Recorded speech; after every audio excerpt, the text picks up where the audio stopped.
week, probably by the weekend, the list of presentations and who is presenting when what. So it's going to be 2 slides on Moodle telling which groups are presenting on the 20th and which groups are presenting on the 27th. What I'm trying to do is just to put similar presentations together. So the idea is that whoever is already presenting something on trademarks also takes profit, or at least can also contribute to other people who will be presenting not exactly the same, but at least similar topics. So we do have, in a nutshell, potentially a copyright day and a trademarks day, with some patents and other things such as competition law in between. So it's going to be very interesting. My idea is also that you guys provide the slides about 2 days before your presentation, so I can post them on Moodle for everyone else to access, and may also help if people want to think about questions and ask other questions. If you are too shy for any reason, you can also email me questions that you would like me to ask the groups or something like that. That also works. Before we begin today, also something more general. Textbooks. Someone asked me. My very personal preference is Intellectual Property Law by Bentley, Sherman, Benji, and Phillips. You probably heard of this one. That would be my suggestion if you guys ask me, which book should I buy for when I leave the UK? I would say this one, just because it's fairly comprehensive. No wonder it's more than 1,000 pages long, but it's fairly comprehensive. It gives you a very good overview of most topics. So that's the one that I would definitely recommend. So even if I don't put anything on the reading list, any chapters or any pages, a good suggestion is, if you guys have the time, or if you guys would like to, is that you just have a look and first read off the chapters which may relate to one of our seminars before going to the reading, through the reading list. Another one, which is a case book, which is essentially a selection of relevant decisions, is Appling and Davis. Intellectual property law tests, cases, and materials, I think that's the name.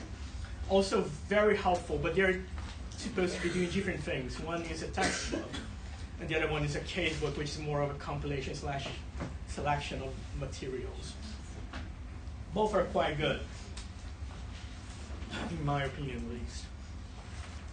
And those are the 2 that I will be using when I'm teaching patents on the IP and the market course next term as well. So today we're going to be talking about our last seminar actually on patents, at least on this course, and we're going to be talking all about patents and software. So what is that all about, and what are the main issues, and how do main jurisdictions such as the UK and the EPO approach the, let's say, problem?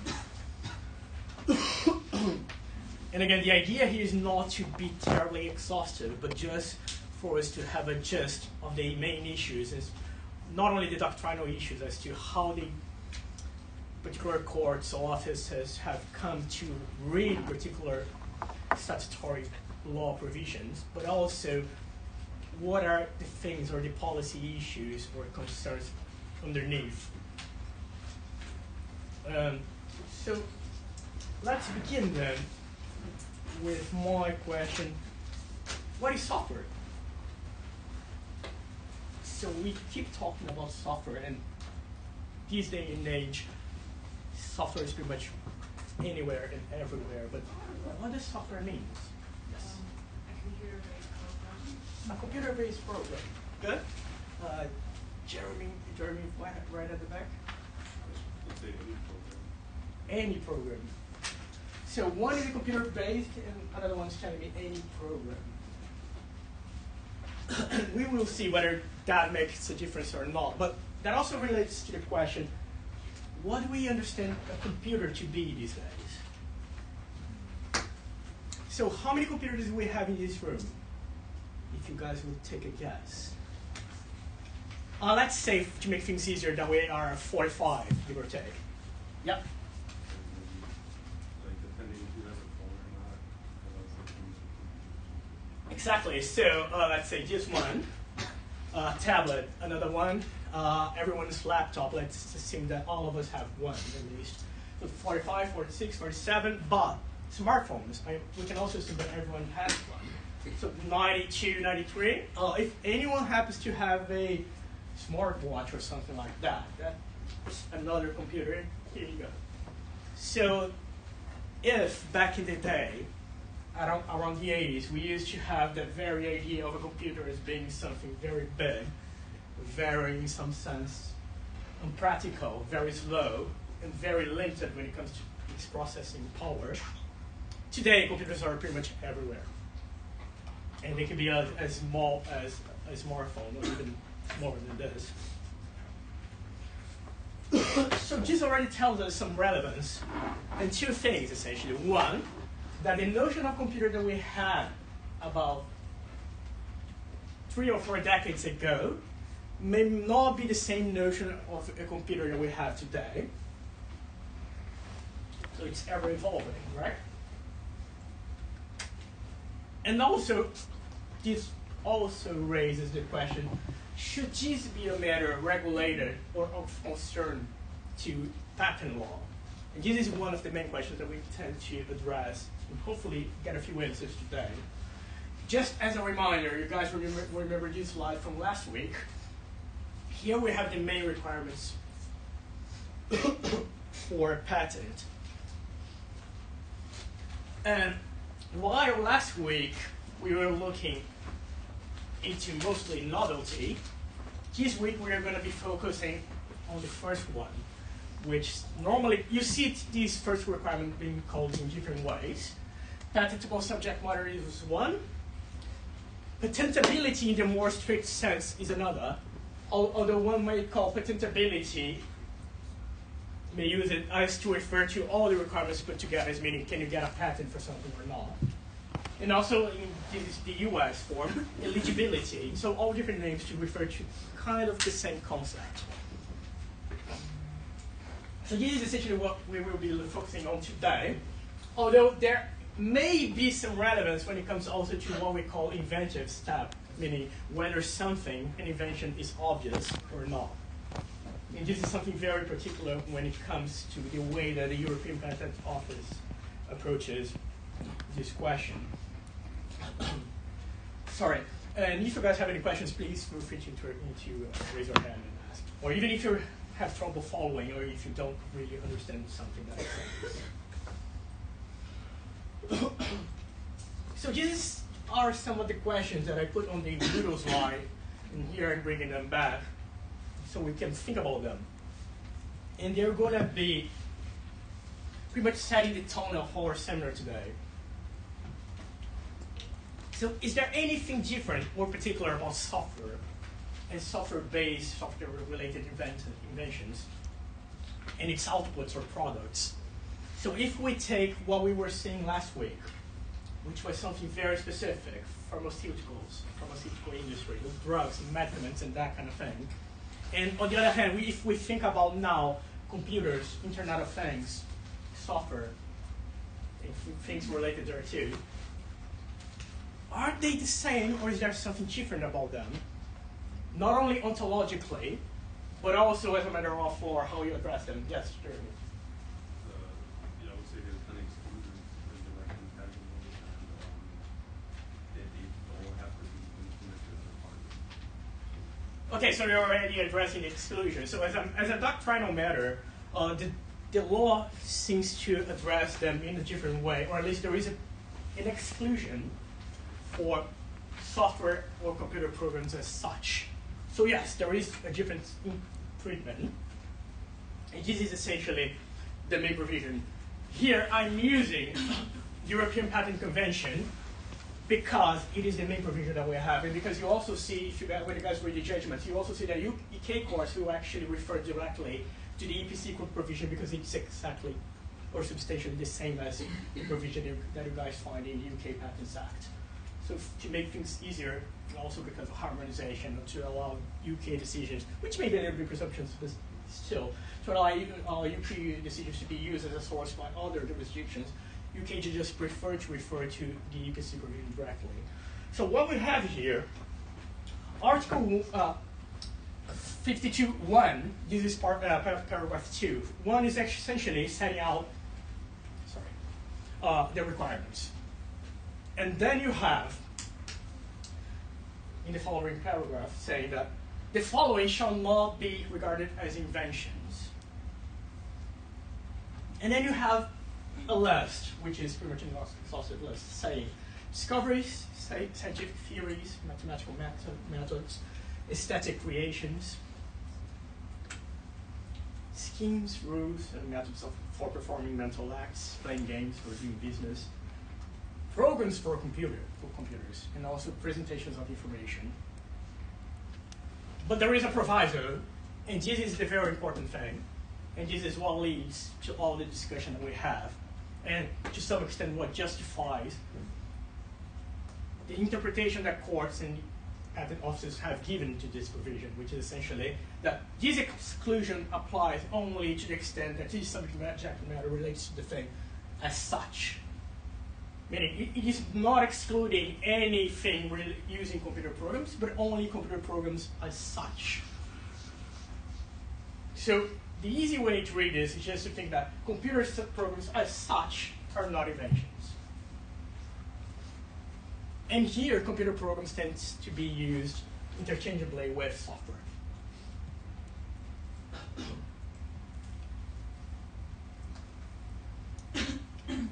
So one of the things that we see is that there is not a positive definition of an invention. Statutory law does not tell us what an invention is.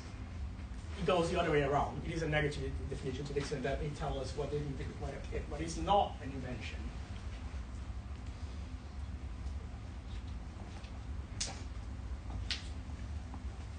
And why is that so? Why do you think is that the case? And do you guys think that we should have a positive definition for an invention?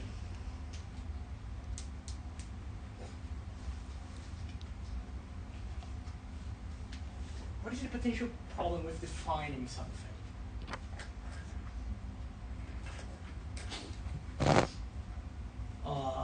Three people, great. So first view on the left. You never know what will be invented later, so maybe it wouldn't be within the scope of the definition right now. Very good. So rules versus standards, essentially. A rule is not so easily adaptable to something which may be fast developing or ever evolving. And we may say that, well, yeah, that's pretty much the case of patents. Anything else? Yes, Jeremy. Very good. So the problem actually, let's say, agreeing on a definition and the implications of adopting such a definition. So let's say, yes, if the definition is, say, too narrow, what may potentially happen then? Yeah. A lot of things that could be inventions, or a lot of inventions are not technical. So yeah, so fewer things would be excluded, so potentially you're granting more patents. Whether that is a good or a bad thing, we don't really know, at least not before looking into each more. But as a matter of fact, it will be potentially giving more patents than we should, I would say. But there is also the converse, the other way around, which is, well, if we adopt a definition which is too broad, then we're maybe potentially excluding things that we shouldn't. Meaning we may be given fewer patents than maybe we should be given. So what is our baseline here? In which ways we can judge this against? Yes? You can put it on a disk or something and then let the computer program actually work. So that is actually something materialistic. So you can. It's not only written on paper, like the narrow view tells us, the wide view, the wider view. Yep. It's more like the instruction on the form of media can really influence something and work. Very good. So you're already actually anticipating me to the extent that you're already discussing that the definition, the potential definitions of software that we see, or just as Jacob referring to in Aerotel. And you're pretty much right. There are very different ways, and we will get more to detail. But what I was thinking more was actually even before we arrived at this question, is like, do we have a baseline or do we have a benchmark, and why do we give patents in the first place, for example? And this is a normative question which you see in some ways, especially in patent law, underpinning all the judgments, all this decision making which is taking place. So why do we give patents? Can someone help me here? Or why should we give patents? Yes. As an incentive for... As an incentive, exactly. So as an incentive, if you guys remember last week, so we want we want to give incentives to some kind of specific, highly costly pharmaceutical research to be carried out. So we begin to allow different kinds of inventions, such as second medical use, to be patented. But to what extent does this rationale also applies to software and the kind of inventions that we have in the software industry? AKA, if we take a more utilitarian approach to justifications and to patent law, this raises the question, do we really need to give incentives for software to be developed? And this goes back to the very nature of software, how software works and how innovation in software works, which is something that we will talk a little bit more about. Any questions so far? So the picture that we have here is essentially that we have a definition which, on its face, doesn't tell us much other than computer programs, whatever that means, as such, whatever that means, are not inventions. Meaning something must not be patentable as an invention, but there may be some things with software related, which might as well become inventions or be inventions. No wonder that we see Lord Neuberger, for example, saying in Symbian, which is an important case in the UK, that there is some inherent uncertainty when it comes to applying this provision.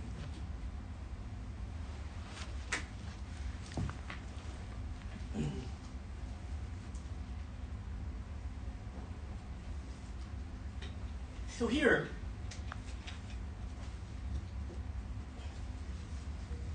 just as a backdrop, what we have as the main approaches in Europe is the UK, in the cases that you guys find on the reading list, the technical effect or contribution approach, main cases here, Aerotel and Symbian, and the EPO, technical character approach.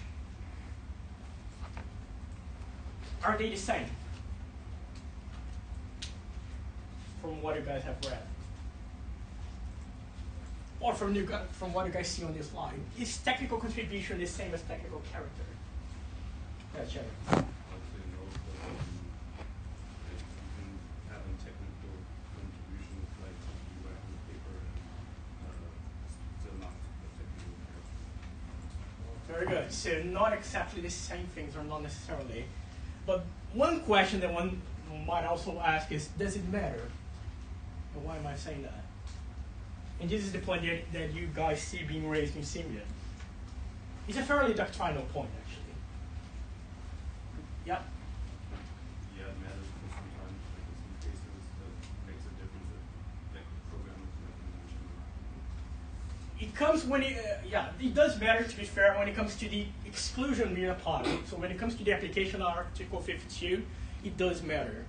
Because some things that wouldn't get through Article 52 in the UK, which adopts the technical contribution approach, may get through the EPO approach, which is one of technical character. And I will talk a little bit more about these two and how they are supposed to operate.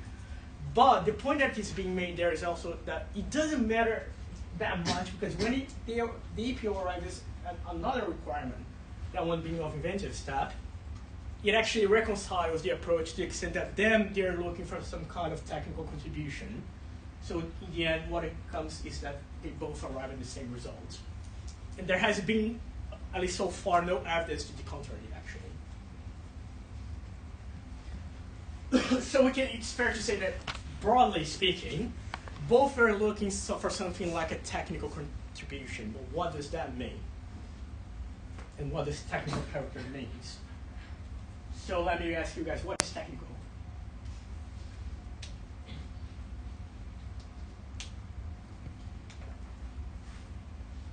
We don't really know, do we? And we probably wouldn't, if I asked every one of you, it's very difficult that we would all agree on one single definition, right? So if we don't know what computer programs means, we don't know what technical, which is the class, means either. And there are things, so a computer program being run is technical in itself, but is this the kind of technical which is relevant for patent law? So let me give you guys one example to see, so we can have a better idea of what does it mean for something to be technical or to have a technical character, and what the idea of contribution means. So let's say we have a mug with a quick picture, right? And you guys may remember this example. So does a mug with a picture have a technical character?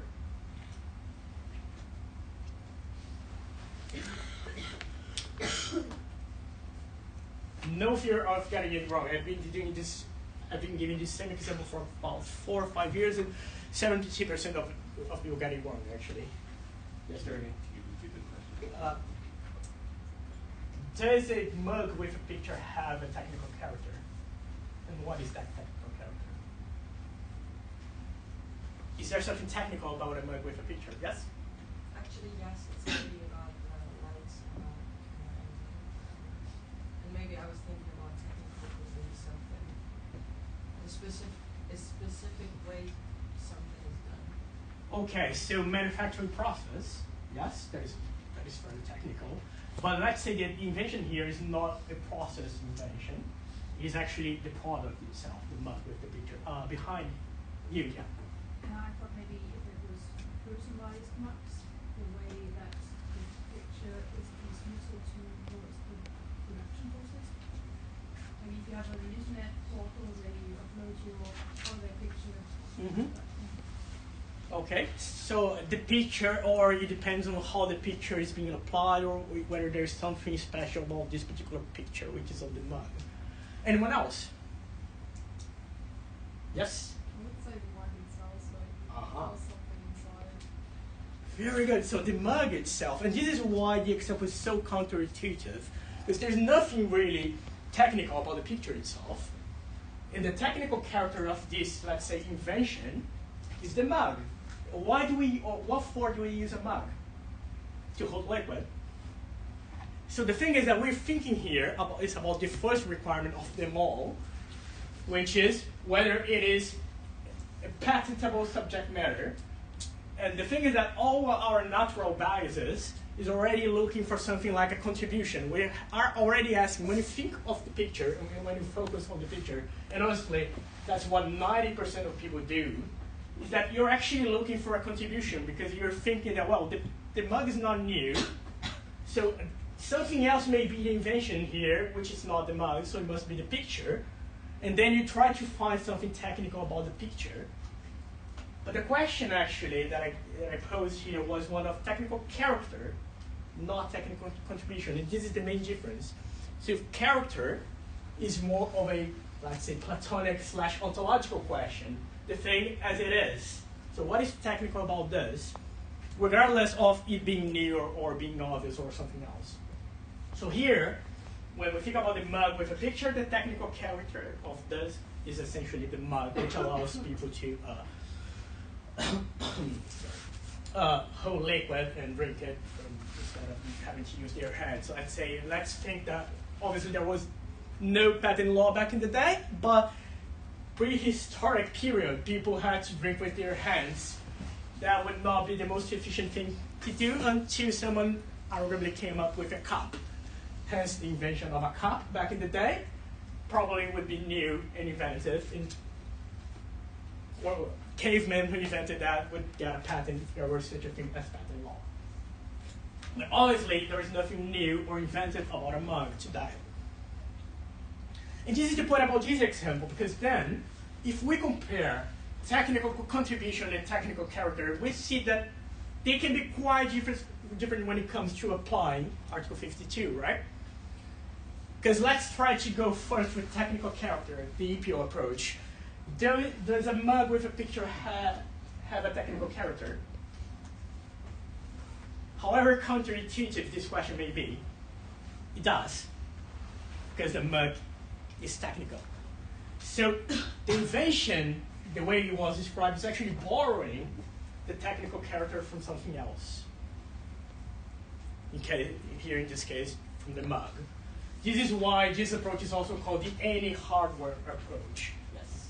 So if we scrutinize everything in our exam, for example, then we say it is an invention, and then we fail with the novelty probably because the mark is not novel, or how is it like? Is it And the like EPO that? approach, yes. So we don't fail at the invention because it is an invention.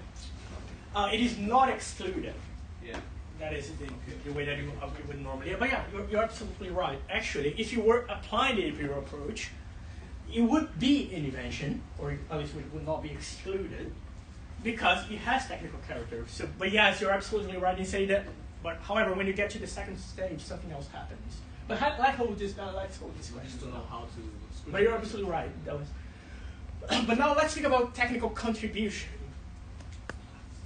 So what does the word contribution means? So what is an academic contribution? So, solve some problem. Very good. Hmm? A dissertation. A dissertation. So you're adding something to something else which already exists, right?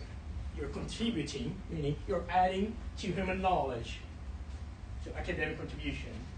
So a PhD thesis must be a substantial and significant contribution to your field. Meaning you're adding something that people have not done before.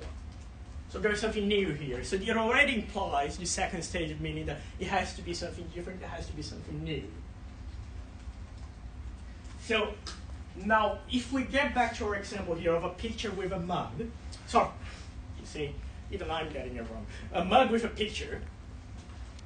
What is the contribution? And see that I'm not asking whether it is technical or not. I'm just asking you, what is the contribution in this event? Yeah, the picture, exactly. Because the mug itself is already part of the state of the art. Let's use the term here. Meaning, we already know it, it already exists, it's out there. What is new or what is different, what is being added in this thing which is being claimed as an invention is the picture. And here's the key question when it comes to this approach. So you pretty much try to identify what is the contribution, and then you ask yourself, is this technical? So let me ask you, is a picture technical? And here we can get an idea from this. If you look at the other exclusions, what do we have here? Discovery, scientific theories, and then we have aesthetic creations, for example. So a picture in itself is not technical. So what happens is that under this approach, if you dissect what is being claimed as being an invention, and then you take what is the contribution, the picture, not the mug, and you see that the picture is not technical, you fail. Because even though there is a contribution, that contribution is not technical.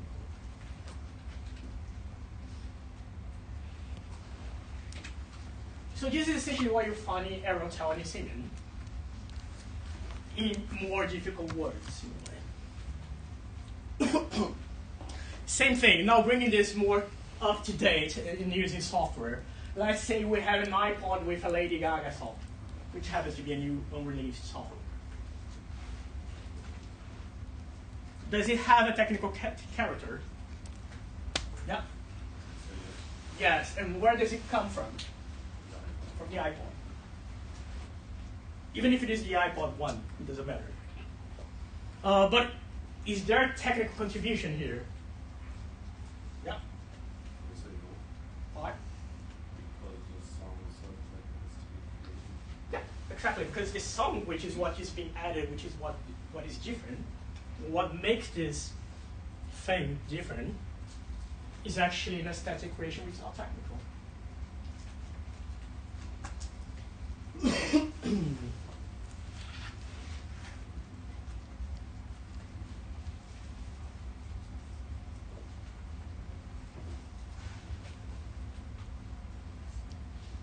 Now, so the only thing which is also important to keep in mind is that the EPO approach, which is this technical character approach, it's actually more complex than it looks. Because yes, Article 52 is but the first stage of the assessment. Because when it comes to inventive step, and this is what you guys find in Simeon, when Lord Neuberger is describing this approach, is that when they arrive to the assessment to find out whether the invention is obvious or not, they exclude from the assessment everything which is non-technical.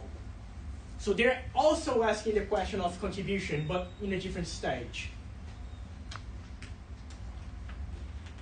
So in our example of the mug with the picture, it would pass through Article 52, but it would first probably fail already under novelty, because if you take away the non-technical bits, which means the picture, you're left with a mug. The mug is obviously not new, let alone inventive. Same with the iPod with the new Lady Gaga song. If you take away the Lady Gaga song, you're only left with the iPod. That iPod is not going to be new, let alone inventive or non-obvious.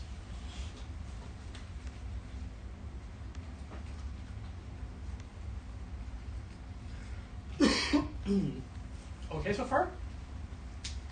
So these are the doctrinal bits.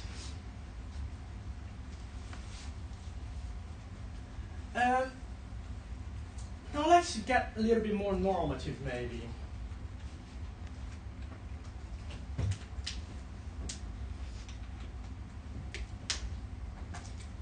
So it is a gloss, meaning it is an interpretation of an statutory provision which is not found there, because we're looking for something else. We're looking now for a technical effect or a technical contribution which is supposed to be relevant for the purposes of patent law. Why do we do that?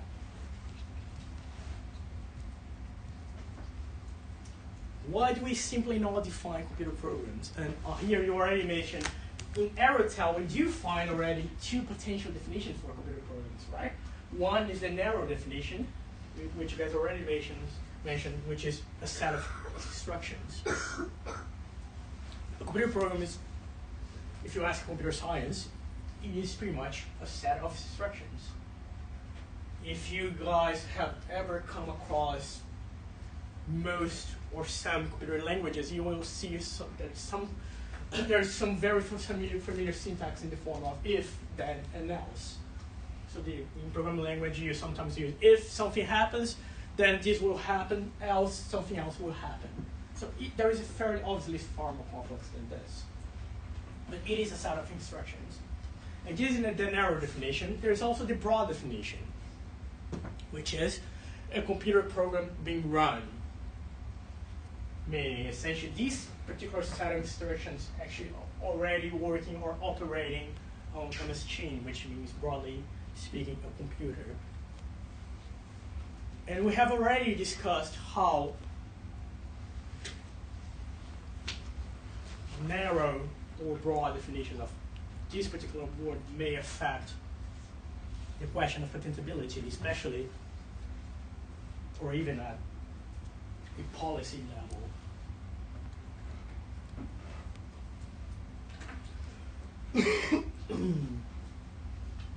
So yeah, it is a technical contribution itself. It's not much better than computer programs, is it? Because, well, it is also imprecise, and it could easily mean different things to different people.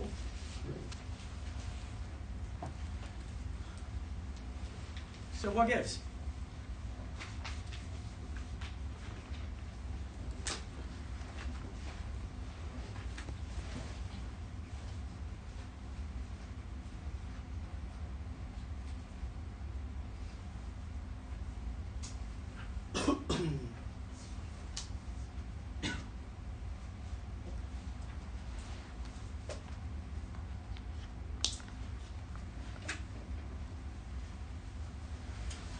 one possible answer is there. When you find out, well, we're dealing with something which is fast developing, or ever changing. So the idea, whether you are convinced by this or not, is that if you adopt something like a technical contribution or effect to the class, courts may more easily adapt or even respond to this. Meaning it's not statutory language. It's not. It is arguably derived from it. Like this, they may say one day that something is technical. They may say another day that that is no longer technical, or the other way around. Something which was not technical may become technical.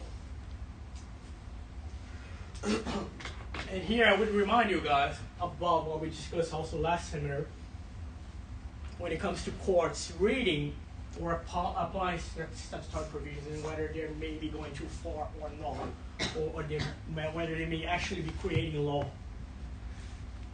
or not, and whether this is a good or a bad thing. So what we see today, this is just a reference. You don't need to really know this by heart or anything like that. It's HTC and Apple. There was also a fairly significant case. You see some signposts of things which may be or which are likely to be a software invention, meaning things which have a technical, legally relevant technical effect. A technical effect or on a process which is carried out on outside the computer, meaning even if it is software, it produces an effect outside the computer in real world situation. An effect which is produced irrespective of the data being processed. Technical effect results in the computer being made to operate in a new or a better way, meaning software which makes computers work better or work faster. Usually what you would call firmware, or the software updates that you guys get on, say, on Android or that kind of thing. Again, an increase in the speed or reliability of the computer. And when you have a perceived problem which is overcome by the claimed invention. So just one example, let's think about Symbian and what invention was there. Would anyone like to give it a try? So what was the invention in Symbian? No need to be really technical, but what was happening there?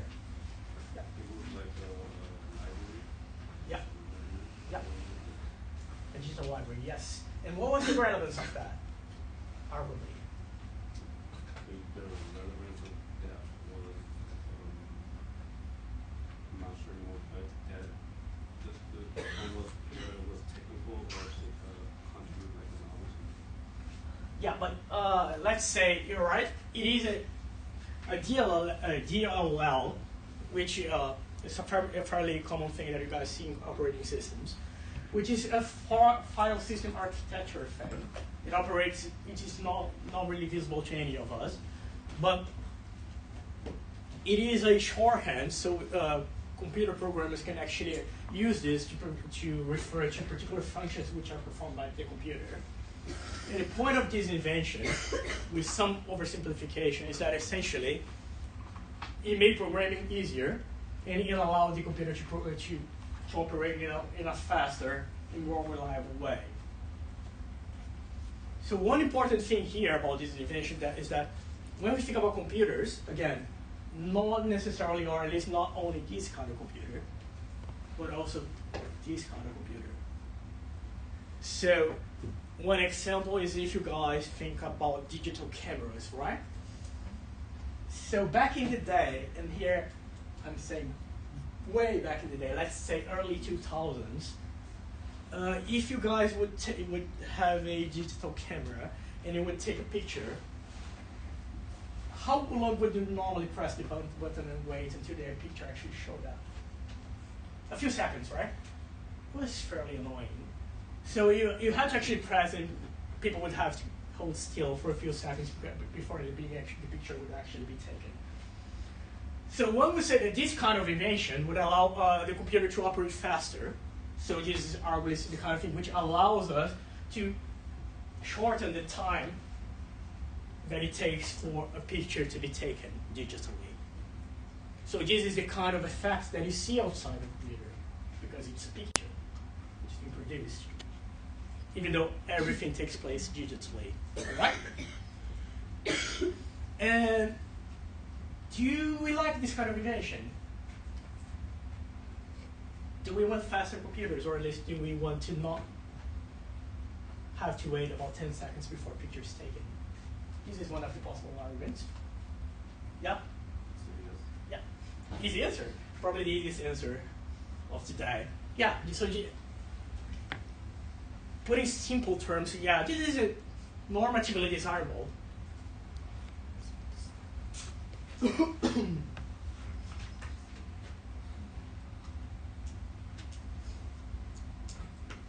And now to my second point.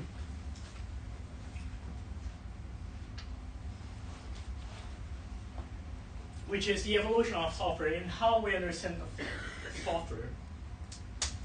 And what do we mean by computer implemented inventions? So this is a famous case, one of the first cases, an EPO, which is called Vicon. And this is the amazing invention that was Vicon back in the 80s. This very impressive machine which did very impressive things such as enhancing digital images. So it allowed you to do things unknown at the time, such as zooming in, making copies and zooming out. So it was a digital image processor, which was essentially a desktop computer running software. But again, it was manipulating images and doing things that at the time were not really that common, if at all it would be a thing. However, today we have something like this, which not only does everything that Vicon did, but obviously much better in a much more reliable way, and also many other things that it does many other things. So one might say that if this kind of creation, let's put it this way, merited some kind of protection as being an invention back in the day, we may not have the same need today. Well, this seems like fairly simple and fairly menial as an invention. Today we may be looking for something else, right? So, can you guys give me examples of software-related inventions? Or what you guys would see or would like to see as being software-related inventions today? Yeah. Software that uses AI. AI, very good. AI is software. And this is the second part of the class, to what extent that should be compatible or not. Yes. Autonomous driving. Autonomous driving, yeah. Also software related or based. Anything else? Yeah. Robotics. They're all connected, really, aren't they? Because autonomous drive is also based on AI, same as robotics. Autonomous driving also uses robotics. Fair enough. Yeah. Not all robotics are AI. Ah, very good. They're just working what they are programmed to. They're not programmed to learn. There are some robotics that just work as they have programmed or the script. Fair enough. Very good. But The AI still learns. software to some extent, right? Because Yeah, at least sure, to it's software. operate, let's say, a robot arm Yeah, with a sure. human person operating the robot arm. Yeah, very sure. good. They're both software, but AI is not. Yeah, fair enough, yeah. But autonomous driving, we Yeah, would hope yeah, that there would be some AI involved. Anything else? Yeah. Maybe like bioinformatics. A what? Bioinformatics. Ah, very good. From last week. Yes. Bioinformatics. Computers actually being running software trying to predict which kind of substances or which kind of genes or proteins would be suitable candidates for pharmaceutical drugs. And you're absolutely right. Not only computer software, but also to a large extent AI. And here, which is the interesting thing, and it is also when I'm going to take we're going to take a short break before things get potentially more exciting. which is if you think about the different kind of inventions which use software, in the examples that you have given me already, which go from the more abstract to the very specific, right? Because again, AI can be many things. So AI can be seen also as a building block because it can be used for many different things and it may have many different applications, right? Whereas we're talking also about the potential applications of AI, and here our examples are so for bioinformatics, autonomous driving, robotics, and we can keep going further and further and further. You could easily probably come up with a list of at least 20, if not 50 items. So keep this in mind, and let's have a 10-minute break. And you can also take this break to discuss what you think about these examples here, whether you find them to be, one, are they inventions? Two, would you define them as being inventions? How would you define them? Which kind of invention? Or what would be the technical contribution, say? And perhaps more importantly, would you like to see this as being an invention, which is a normative question here, as a matter of policy? Do you think it's worth protecting this in some way as an invention? So talk to whoever is next to you, share your thoughts, and then when we come back, we can discuss this. So it's a mix of a break. Also, feel free to use a break. Let's say 10 to 15 minutes if you need more time. So let's go with iPhone swipe to unlock. Do you guys think, is that an invention?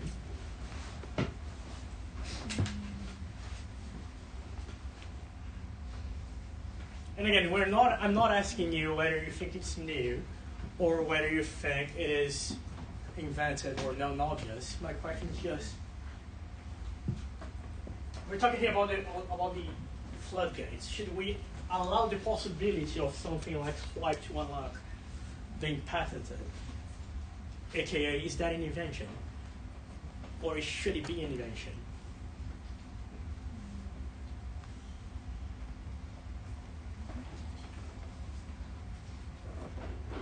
Yep. Even though there's like no real knowledge. Yeah, but that is a question of novelty, isn't it? So what do we use swipe, or what did we used to use swipe to unlock I for? read an article and it is a patent. Apple won the patent in Samsung. You haven't been reading this. It was a patent. It was invalidated actually, Well, because it was obvious, but not because it wasn't an invention. I just read I read not the reviews but like an article, like really old one about Apple winning the patent, like in the battle, legal battle against. Oh yeah, but here in the UK it was invalidated when they were litigating against HTC. Yeah, it was in the United States. That's already telling you potentially very different approaches to software invention, right? So you were talking about only here in the UK? Both. I've given you guys two approaches. One is the EPO and the other one is the UK. And that's already telling you whether, as a doctrinal matter, as a purely descriptive matter, whether that can be potentially today patentable as an invention or not. But there's also the normative questions, that is irrespective of any jurisdiction of whether you guys think this is a good idea or not. Very different questions. Yes. So the iPhone might be an invention, and this is something that is a contribution, a technical contribution to the iPhone. So even a contribution can be also an invention, but if this one, yeah, we only talk about invention, right? Not about novelty, not about. So it is an invention. Computer program as such, that is your Yes, it baseline. is an invention because you unlock your phone with this script technology. So it's a way of using your phone. Very interesting. So two things that you did, how you framed the whole idea of an invention. First, you referred to the iPhone, which is a smartphone. And here I will ask you guys a question. How many patents do you guys think are involved in the production of this phone? A lot. A lot. So ballpark number, take a guess. More than or more than 20. And Think 2000 actually, and we'll get there. So this is it's heavily dependent on how you frame it. What is the invention? This is actually a product, not just one invention. It is a product which happens to be composed of myriad inventions. However, you also refer to the invention itself, which is this swipe to unlock, which has a very particular function, right? You unlock the screen.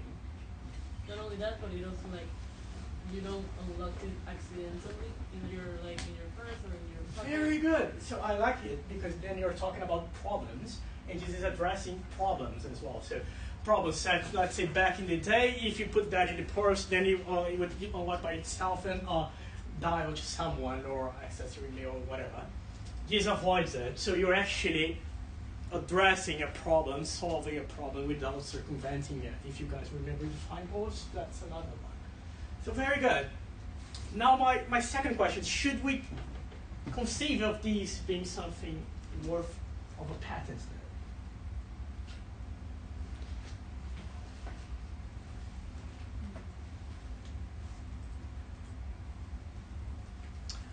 Is Apple still using swipe to unlock?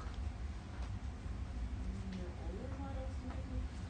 Yeah, but are these, fair enough, older models, but are they still selling these models or manufacturing these models? Not really, right? So for how long does a patent last? 20 years. 10 years. So what does that mean in practice? It's not that Hmm? Author is done, but yes, fair point. But do you guys think this is going to be terribly useful after 20 years? Ah, exactly. So Technology is pretty obsolete after 1 year. exactly. So technology is so fast developing, and this is potentially what makes it different from pharmaceuticals. That some argue, and you see a lot of academic work on this, that 20 years is far too much. Doesn't make any sense. It's not proportionate. Because after 20 years, what piece of software will actually still have an economic value or even be relevant? But the problem is that essentially, let's say, we're all assuming that the patent is still valid, okay? Which indicates no. But for the sake of the argument, assuming it is still valid, would any other company or competitor be able to use swipe to unlock? No. So that is essentially also the point. You're blocking this technical solution to a problem for 20 years, even if you're not really using it that much anymore. What about the driverless car?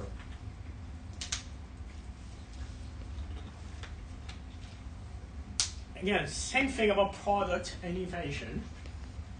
Driverless car, product, possibly more than one invention, one would hope, right? So what kinds of things could be involved in a driverless car? And we're just speculating, no problem with doing that for the sake of the argument. The software? The software? Software, yes, but why do you need software? If we're thinking about a car which is driving by itself, hopefully not hitting anyone or anything either way. it has to communicate with the infrastructure, other cars, so car-to-car communication as well as car-to-X communication. Very good. It has to communicate with the infrastructure. Let's say first of the car itself. It is a bit of software which needs to understand what it is driving to one.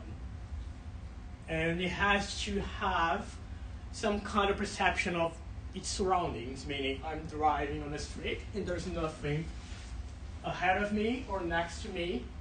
So there is some degree of perception involved, right? But it also requires some kind of action and decision making, right? Because let's say it is a driverless car and then there is a car in front of it. What would you hope that the car would do? Either slow down or change lanes or do something like that, right? Let's say on the lane to your right there is another car. And then it starts getting more complex. But there is some decision making involved. So what is this telling us? Screaming, actually. Which kind of software could this involve? Yeah. AI. AI. So very much like an AI application as well, but also very basic software architecture to the extent that it has to operate cameras, it has to operate the vehicle steer, it has to be able to accelerate or brake. So there's also some basic software, some functionality to the extent that it is all software run, but there's also a very important, significant AI component here. So fairly complex. Do we want or need a driverless car? Fine. Why not? What about 5G?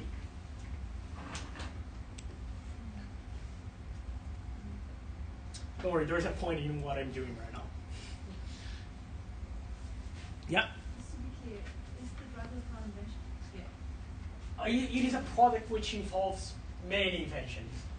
Okay, so it would go Many things would be that patentable in a driverless car, put it this way. If you think about the test that we discussed, practical applications, yeah, some of them would be patentable, and a lot of others wouldn't. So driving assist systems, which are kind of a precursor, are already patentable, meaning your BMW can detect when it's too close and it will actually already start slowing down the car or even actually brakes. That was a patent at least. Because it is software operating, having an effect outside the computer, solving problems and operating hardware such as cameras and so forth. So what is there in common between 5G and Bluetooth?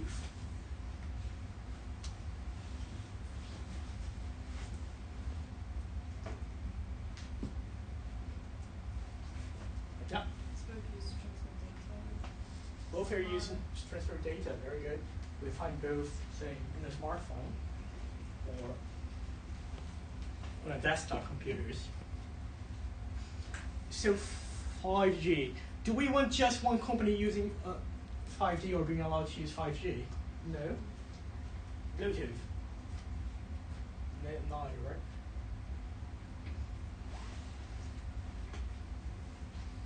But again, my other question is: do you guys think the Bluetooth or 5G are one patent only or more than one? More than one. More than one. So what is it called actually? This kind of situation. So Bluetooth and 5G are both. Patent family. Hmm? Patent family. Come again? Patent family. Patent family. That's a good word, but not really close to the one I'm looking for, which begins with an S.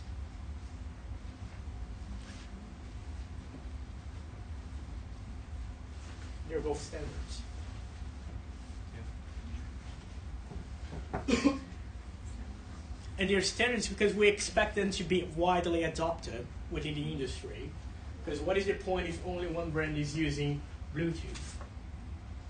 That is one, because then you would only be able to communicate with computers, broadly speaking, of the same brand. And again, the competitive advantage that one would get by just exercising monopoly rights in 5G is another question. But also, do you guys think that it is actually cheap or easy to develop something like a 5G standard? Sounds something like very expensive and terribly complex, right? So do you guys think there's going to be only one company undertaking this? No. Exactly. So there is a different logic here as well, which also differs dramatically from what you find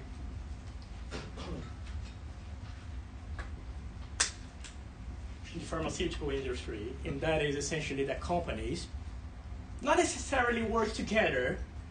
Perhaps they do work together, sometimes unwillingly, to the extent that it is essentially technology built on top of technology. It's based on improvements.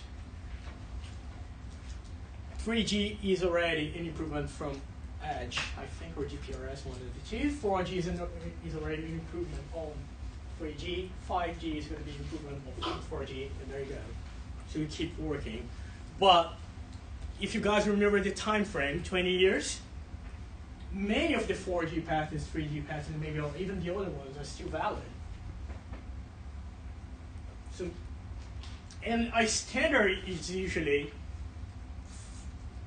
if not the hundreds, around the hundreds, at least thousands of patents being actually involved in one given standard. So it's 5G and Bluetooth patented? Hmm? So it's Bluetooth and 5G patented? Not only they are, more than that, there are standards which are involved, which involve thousands of patents. In order to, technically, from a purely legal perspective, in order to be able to use Bluetooth or 5G, you would need the authorization license relating to hundreds or if not thousands of patents. So what is that telling you, essentially?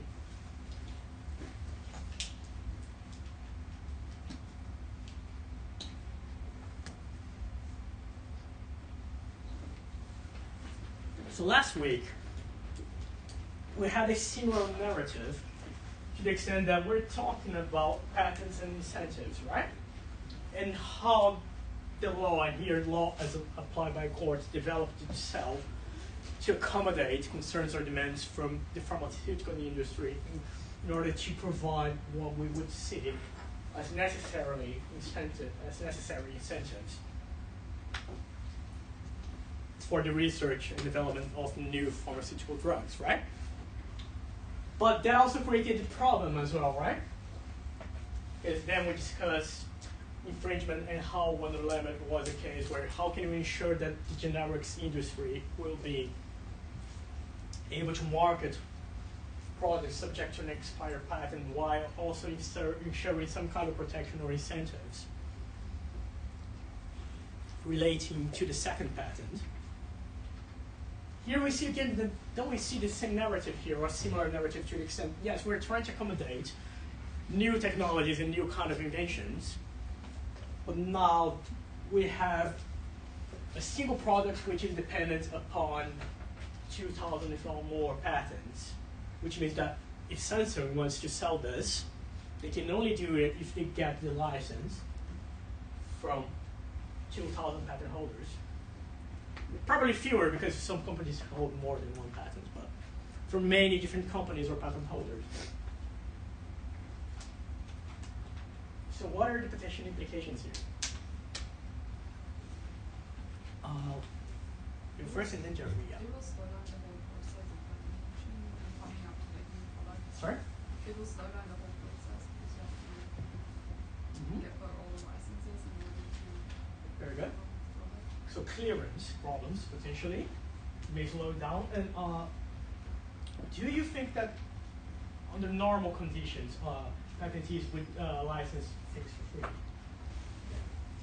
So that's also what we call royalty stack up, which means royalty on top of royalty on top of royalty. Because let's say if I have a component here which represents 0.5% of the smartphone,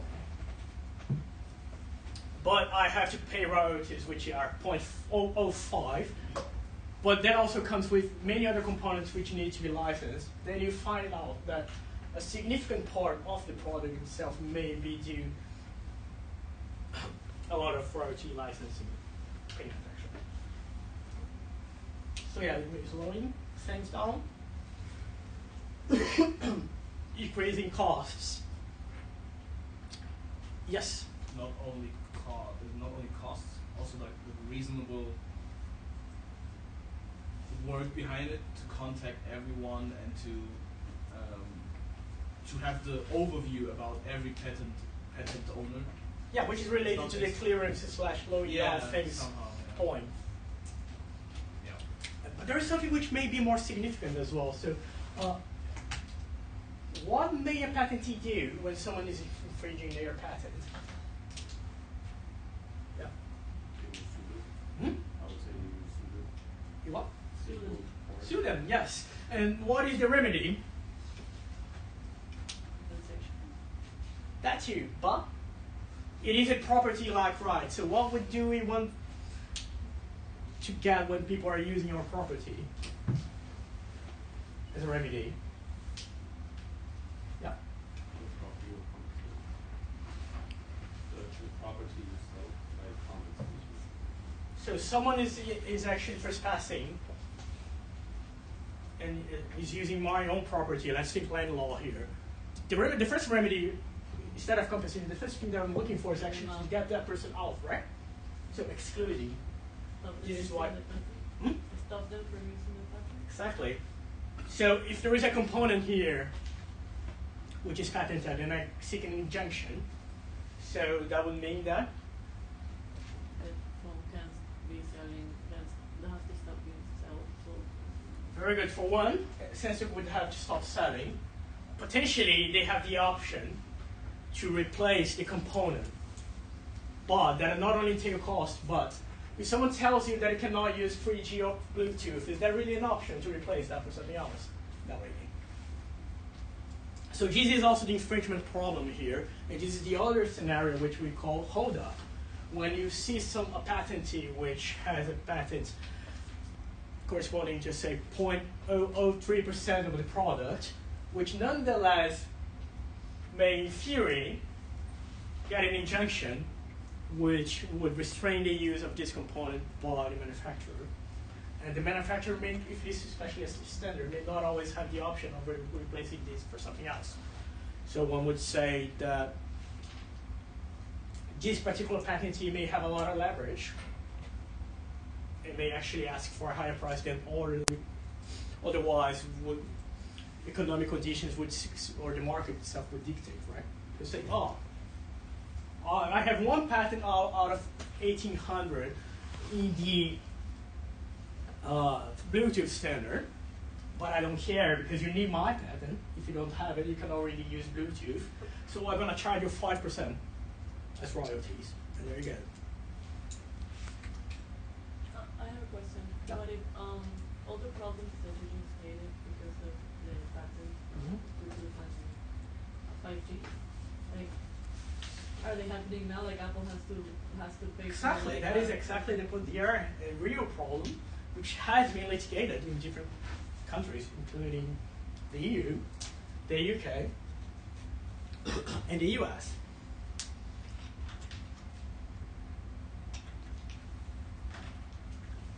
Which is the issue of standard essential patents. So how do courts are addressing this problem?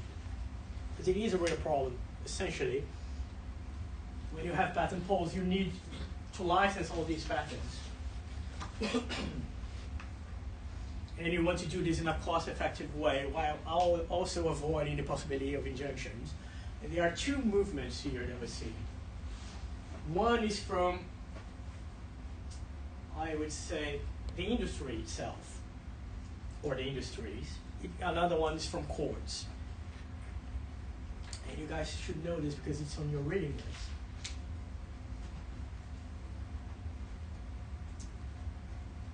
Any ideas? So let's think first from the perspective of the industry.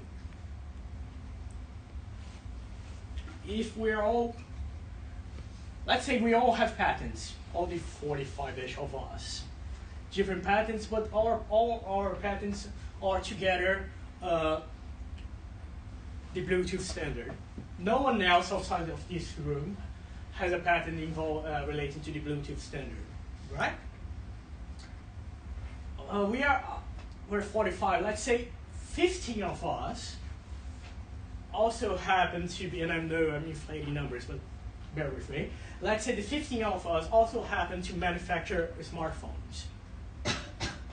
10 of us happen to manufacture desktops, and the rest happens to manufacture notebooks. So we kind of need each other, really. So what is the sensible thing to do? Yeah, Jeremy? Is that a general patent or general license? General license, more like cross-licensing. So let's see, I license you mine if you license me yours. And this is essentially what began to develop as patent pools for one, or open standards for another. Meaning, you join our group if you have any patents, and in doing that, you agree that you're going to license them without cost, and you can also have access to all our patents within this pool, which are also licensed without cost. So this is the open standard idea. Patent pools do not necessarily have to do that, but it is more of an efficiency point where all companies come together. So let's make it easier to license Bluetooth as a standard. So let's all join together, join forces. Then we'll let one of us, or we start a company which is going to be, well, actually an organization which is going to be in charge of licensing this standard for not only for all of us, but to other people who may be willing to use Bluetooth. And then we agree on a price, and this company is going to collect and actually distribute all the revenue between us, really based on how important our patents actually are and so forth. So this is the industry, and how the industry has been reacting to the whole standards issue by creating these pools, by creating open standards. Now, on the other hand, we have also courts.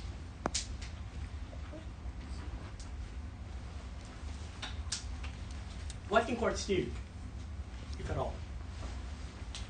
Let's say you're a judge,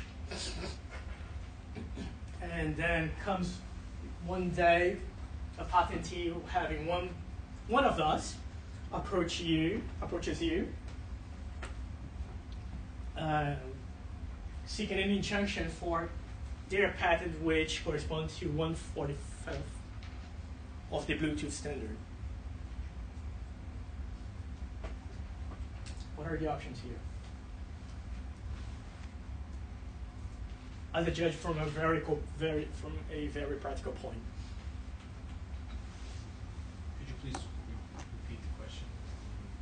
Let's say different scenario. Let's say one of us, we're all within the Bluetooth standard, the 45 of us. One of us goes rogue, go all the way to London to the High Court and ask for injunction, seeking an order to prohibit all the other of us, all the 44 left, from using their patent, which is in the Bluetooth standard, which means ultimately that no one would be able to use the Bluetooth standard.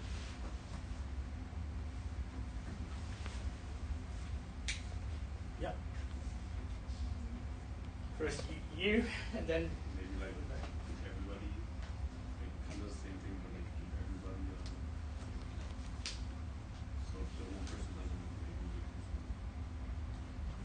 person. what? How about you? I thought, wouldn't that be a breach of contract in the cross licensing? So he would lose his case at least. Very good. Breach of contract. Yes, that is one point. So, anything else? It's on the reading list, though, but no problem. Let's say any other issues, any other fields of law which could be used here.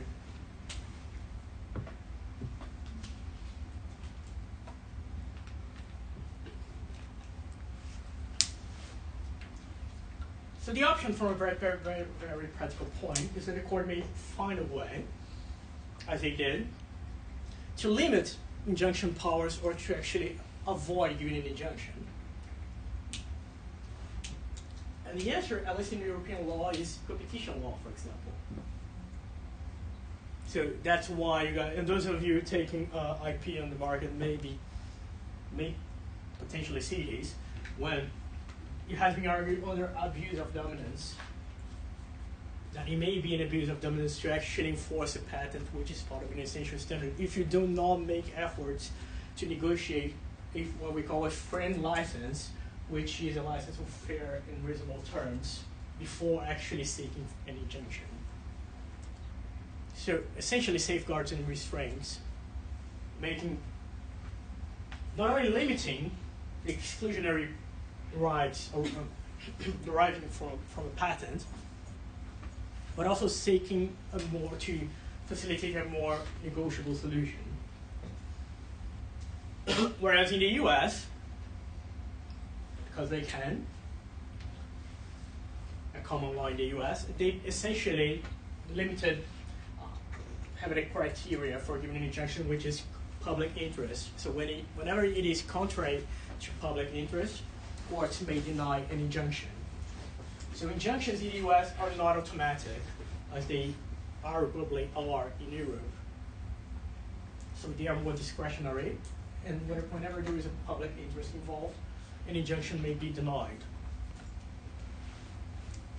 So what would be the public interest involved in the Bluetooth standard in our example here?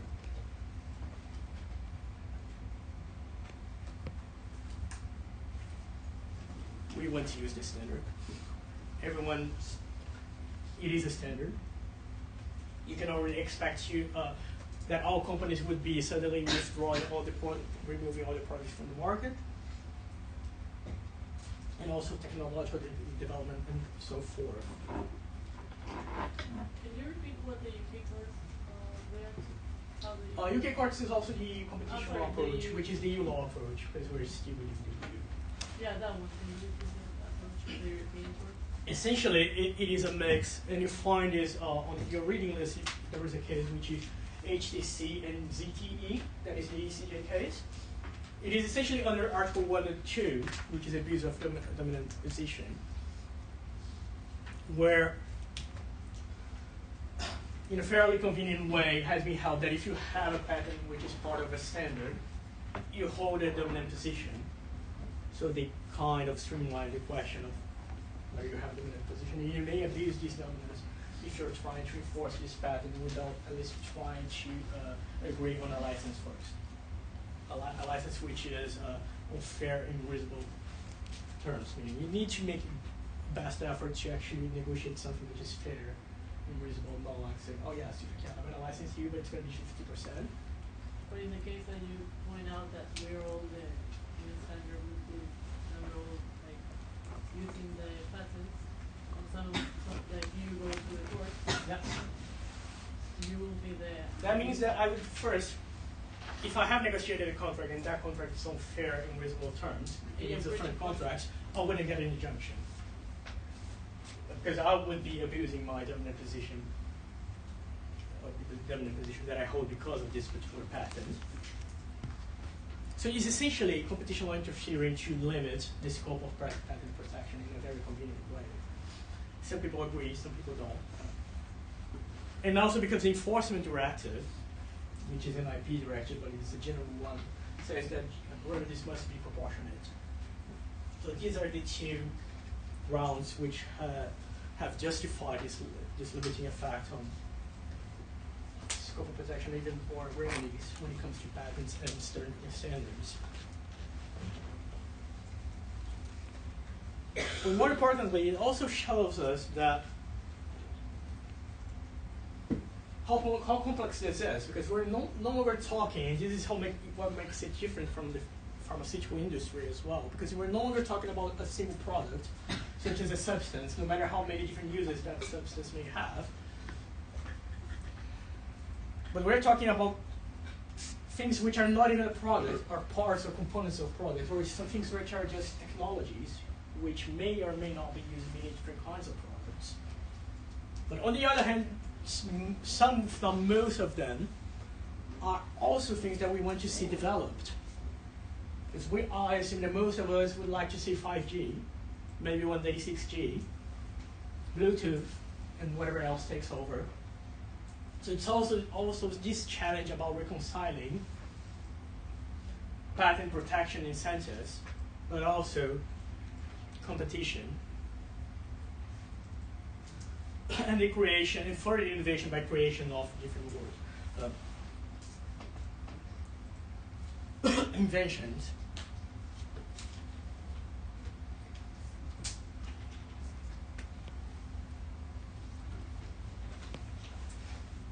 Which brings us to my last point, which is the AI point. If we're thinking again about product and invention, and then what matters really for patent law is not the fact that it is one product or two, but what is the invention and how you define the invention. And given all the examples that we have discussed here, what about AI? So should AI being an invention? First question. Or better put, if so, to what extent? So what would you guys see as being a pathway invention involving AI? Yes, Jeremy? The use of AI, like specific like sense of maybe use of AI in conversation. I don't think like AI itself should be patentable, but we can like kind of restrict the technology. Very good. So the applications of AI that, to use our language of today, that have a technical effect. So what do you think about use of AI to identify or to diagnose cancer by screening X-rays? Is that an invention? From what if? Do you think? Let's be less assertive. Do you guys think that would be an invention?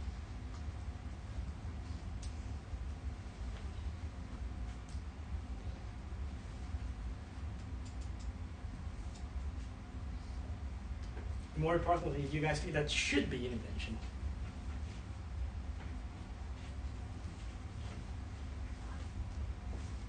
Yeah. I would say yes. Like it is an invention, but I don't think it should be an invention. It is an invention to an extent, yes. It is manipulating AI to diagnose diseases. The way that AI operates is actually the interesting bit. Because this involves what is known as neural networks in machine learning. And you guys have on your reading list, which is the most accessible piece that I found. It is actually fairly accessible, which is European Commission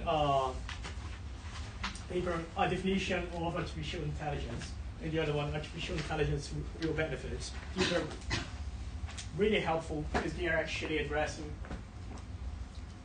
an audience of people pretty much like us, who are not really computer scientists or anything like that.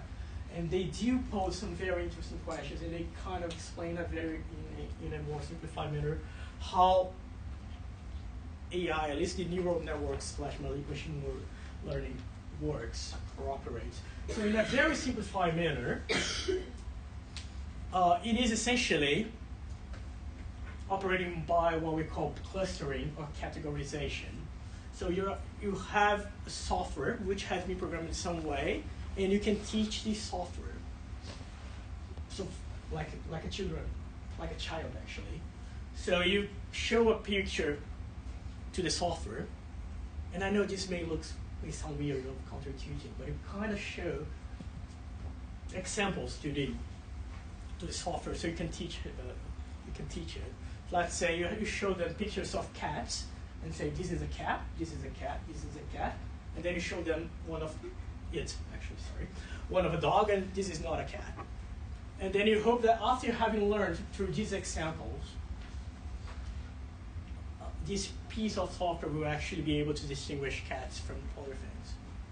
So this is the theory, this is the abstract, right? This is how they operate.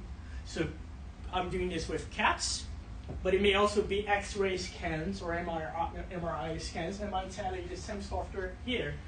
No cancer, no cancer, no cancer, cancer, no cancer. And then, when you have enough data,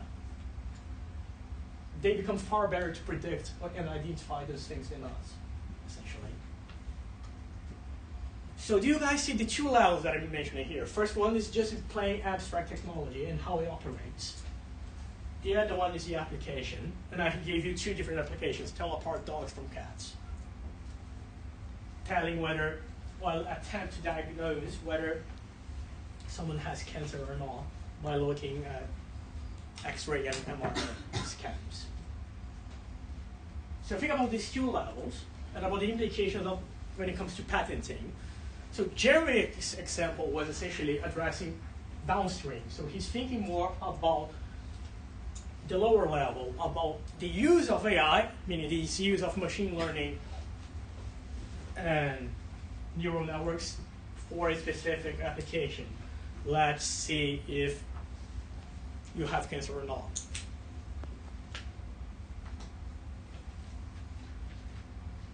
But what about upstream? What are the implications if we conceive that machine learning itself, this process of teaching software, is an invention? Yeah. Well, I think that is not an invention. Yeah. So my reason for that is, AI right now is still a complex or concept. We cannot reach a consensus about it. Every people have maybe their own opinion about it. So what is the deep learning? So this is not, we cannot reach a consensus. So how can you patent a dilemma concept with a patent right now? So descriptively, you're right in saying that, well, it is not an invention because it is essentially falling, according to the European Patent Office, as a mathematical method, which is also excluded because it's essentially algorithms running together with software. So nothing there is actually excluded, yes. So, as a question now, because we're talking about AI that can diagnose, for example, cancer, isn't there Article 27 in TRIPS that is saying that if it's something that is for medical treatment for human beings or animals, shall not be patentable? But are you treating or are you diagnosing? Yeah, Because like, that is one of the my decisions. question is now, it's a part of treating, so you need a diagnosis to be able to treat the person properly. So is it not applying? Fair point, and I would accept this point, but that is another exclusion. That is an exception from patentability, which is the one of methods of treatment. But if Yeah. you're thinking only about computer software, Yeah, it does have an effect outside the computer, and there has been such effect. But you're right. There is another ground there that you can potentially use because you have different policy reasons in here. Why would you actually give a broad reading to this provision of the medical treating to say that it is but the first step of medical treating because you first need to identify whatever the condition is so you can actually begin treating it, which is a fair point actually. So why would it give it this broad reading? Policy concerns. What would be the policy concerns? public concerns. Public health. Yeah. I want to make this more accessible to everyone Fairness, else. equality. So you're addressing the same problem in a different way. So we say, okay, computer programs may be patentable, and AI with applications such as this may, but other restrictions may come in place in order because I have different concerns here, which may trump my desire to give incentives to innovation. Which also brings us to the other point that I was making, which has also much to do with this, which is if you accept the idea of patenting upstream, which also mentioned that yes, today it's null, and some would say neither should it be patentable because if it is, any practical applications of AI, of these technologies such as deep learning, in machine learning, in neural networks, would be subjected to monopoly-like rights, meaning whoever was fortunate enough to get this patent would, for one, either collect whatever they wanted to collect in terms of royalties, or they could just enforce the patent and get injunctions against everyone else. So the building blocks, let's put it this way, of AI are currently not patentable, and most would say neither it should be, although the line may actually be gray, because when we talk about something like bioinformatics, one could say, well, it is also a practical application to the extent that you're identifying great candidates and generating predictions which are going to say which ones deserve more testing than others, so we can actually find second medical use. But if you conceive this as being a patent in itself, meaning a research tool,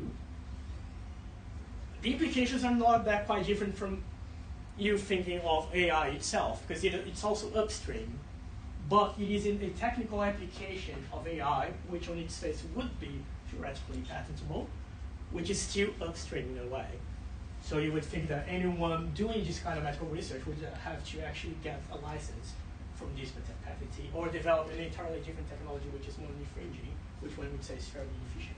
may I ask you then, so is the purpose secondary?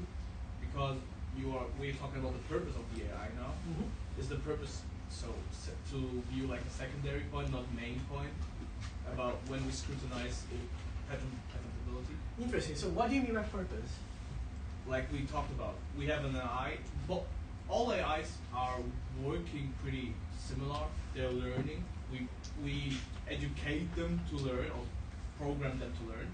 So one AI we program more to learn something about medical treatment.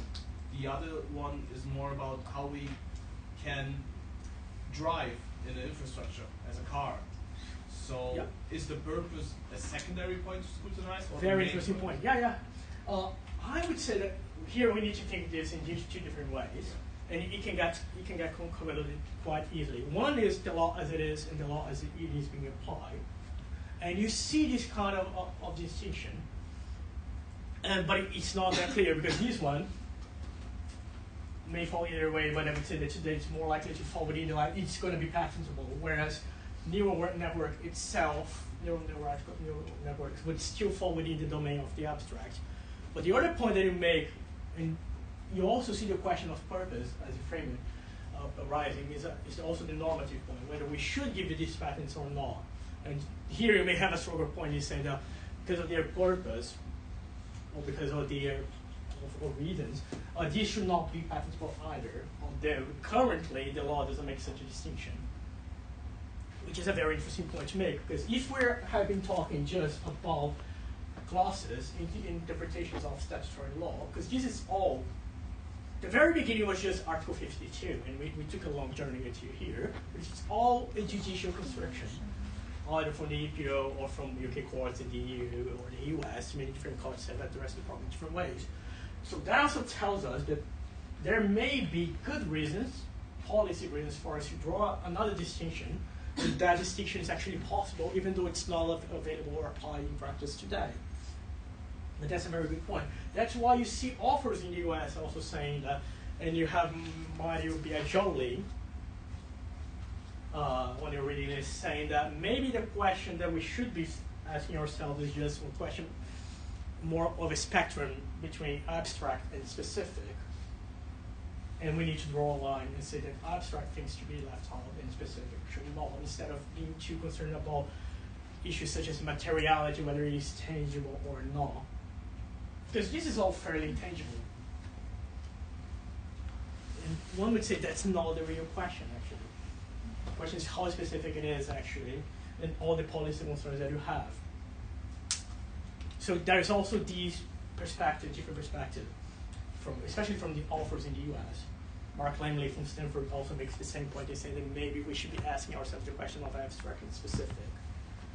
And then seeing what you're putting forward as the teaching or your patent, what your contribution is, and seeing whether that contribution is actually supported by whatever you're claiming. And are you giving enough to be claiming this as being your monopoly? So this kind of question.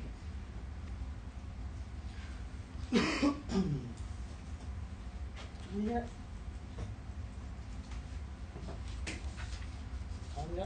No, I think that's pretty much it actually for today.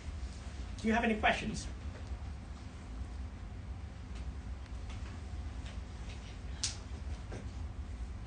So here I put just a few examples in the last slides. We discussed this already. This is from the European Commission paper. Microsoft is actually joining one of the open standards. And that makes you think as well.